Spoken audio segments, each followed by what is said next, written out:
This is Valley News Live at noon. We begin with breaking news this afternoon. One person's in the hospital, one in custody, and one is on the run after an officer-involved shooting in South Fargo. It happened in the 3400 block of 15th Avenue South just after 8 this morning.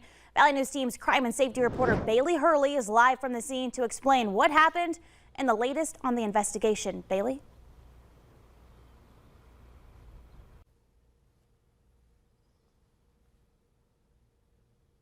A possible man down. The caller indicated that there were 3 men slumped over in a red van inside of a garage. Police arrived here on scene at 8:13, and at 8:15, police say that a call went out for shots fired and that a foot pursuit was in progress. Now, police say that a Fargo police officer who has not yet been identified shot at the driver of that now known stolen red car, which you can see behind me is now crashed into a set of garages. Those other 2 men did flee. One was apprehended and is now in custody being questioned. We still don't know his identity yet. The other suspect is still on the run, and police are asking for your help identifying him. Now, JC, as for that officer, again, he has not been identified. Police say that he will be placed on administrative duty, and while the BCI investigates this, and then that case will then be forwarded to the state's attorney's office, who will determine if this is justified or not and what the future of that Fargo police officer's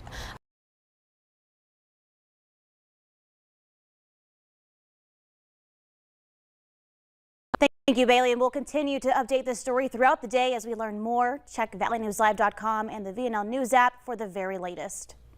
And we have more breaking news. Moorhead police have now identified the body that was found in the Red River on Wednesday.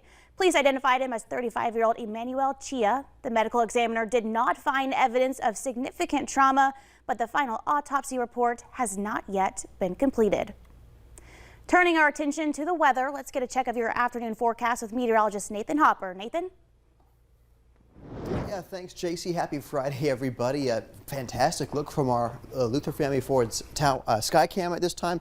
Blue skies, traffic moving along nicely, and yeah, things really quiet. Hardly even a breeze out there at this hour. So a great way to wrap up the shortened business week.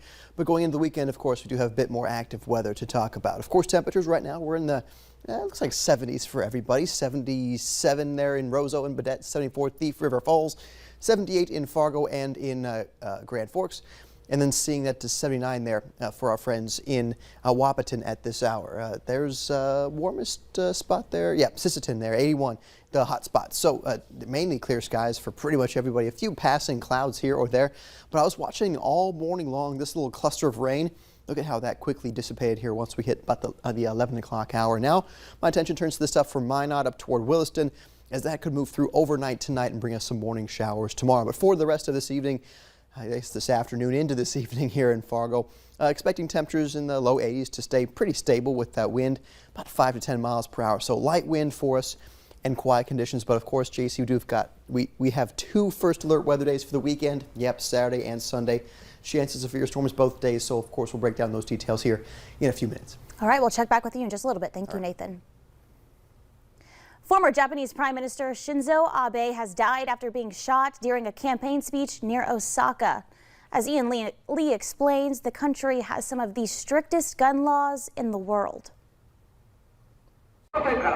Graphic eyewitness video shows the final moments of Shinzo Abe's life. The former Japanese prime minister was gunned down while delivering a speech during a campaign rally near Osaka. Security tackled the suspected gunman, 41-year-old Tatsuma Yamagami, while Abe lay mortally wounded on the ground nearby. Authorities say he used a homemade gun. Visibly shaken, Japan's current prime minister called the assassination an unforgivable act and said the country's parliamentary election would still happen Sunday. Secretary of State Antony Blinken commented during a G20 meeting. Our thoughts, our prayers are with him, with his family, with the people of Japan. This is a very, very sad moment. In a statement, former President Obama remembered Abe as a friend and longtime partner. President Biden called the attack a tragedy for Japan and all who knew Abe. Abe, who was 67, was Japan's longest-serving prime minister. He built a stronger U.S.-Japan relationship and was a fierce supporter of Japan's military.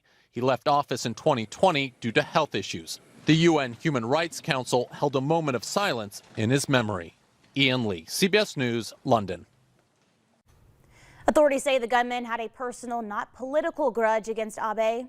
Yearly gun deaths in Japan typically number in the single digits. Vladimir Putin is warning Ukraine of dire consequences if it refuses to accept its ceasefire terms. The invasion started on February 24th, but Putin is saying that Russia has yet to begin fighting in earnest. Putin is accusing the West of pressuring Kyiv to resist in the face of an overwhelming military force. It's paying off to be a pilot, at least for one airline. American Airlines has agreed to a premium pay deal with their pilots after a scheduling glitch left thousands of cockpits understaffed. A computer malfunction on July 4th weekend allowed pilots to take time off for the whole month when the airline was already counting on them to fly. The airline has now agreed to pay its pilots triple their normal rate to man those flights and will pay permanent double time for pilots who fly on peak days. Consumer alert: mailing off a letter the traditional way will cost you a little more starting this weekend.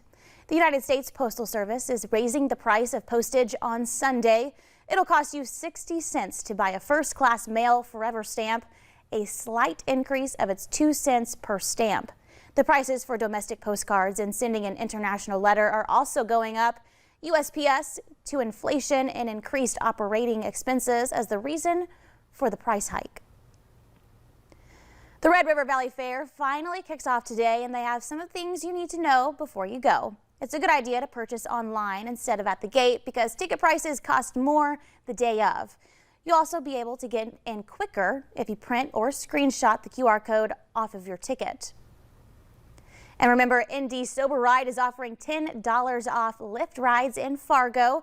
Codes will be available while the fair is underway or while codes last.